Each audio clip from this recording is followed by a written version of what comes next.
জাতীয় রাজস্ব বোর্ডকে দক্ষ, টেকসই ও জনবান্ধব প্রতিষ্ঠানের রূপ দিতে রাজস্ব সম্মেলন 2026-এর আয়োজন করে এনবিআর। রাজধানীর চীনমৈত্রী সম্মেলন কেন্দ্রে এই অনুষ্ঠানে প্রধান অতিথি হিসেবে যোগ দেন প্রধানমন্ত্রী তারেক রহমান।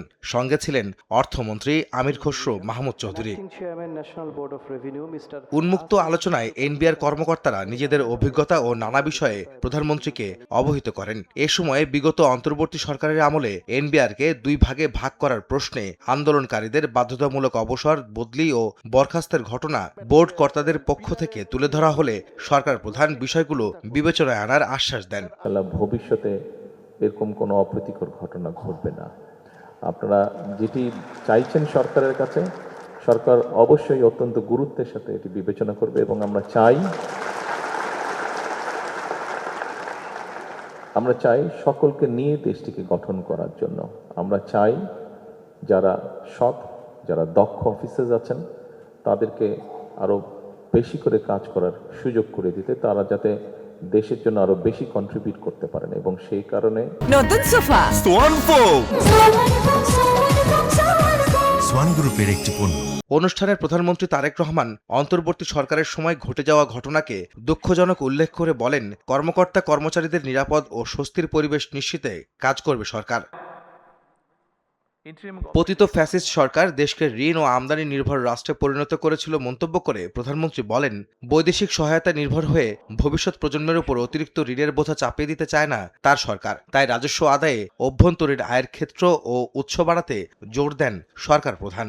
ফ্যাসিবাদ মুক্ত বাংলাদেশে এবার আমাদের ঘুরে দাঁড়ানোর পালা, অর্থাৎ বাংলাদেশের ঘুরে দাঁড়ানোর পালা।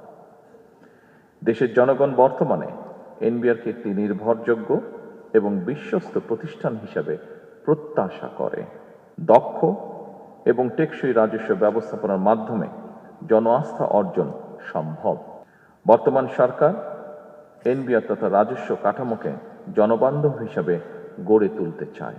অপ্রয়োজনীয় খাতে ব্যয় কমাতে বর্তমান সরকার চেষ্টা করছে বলে জানান প্রধানমন্ত্রী। বলেন, সাধারণ মানুষ যেন স্বেচ্ছায় কর প্রদানে স্বাচ্ছন্দ্য বোধ করে, তাই কর আদায় পদ্ধতি সহজ এবং দুর্নীতি ও হয়রানিমুক্ত হওয়া প্রয়োজন। কর ব্যবস্থাপনা কিংবা কর আদায় পদ্ধতি সহজ এবং দুর্নীতি ও হয়রানিমুক্ত হওয়া প্রয়োজন, যাতে মানুষ স্বেচ্ছাপ্রণোদিত হয়ে কর আদায় স্বাচ্ছন্দ্য বোধ করেন।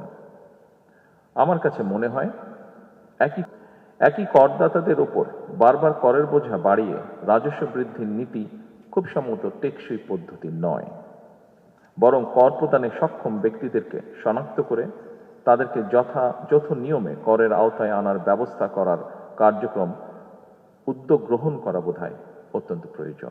রাষ্ট্র ক্ষমতায় আসার পর হতে 6 মাসে এনবিআর রাজস্ব আহরণের পরিমাণ ইতিবাচক ছিল বলেও জানান প্রধানমন্ত্রী তারেক রহমান। পরে জাতীয় রাজস্ব বোর্ডের বিভিন্ন স্টল পরিদর্শন করেন সরকার প্রধান।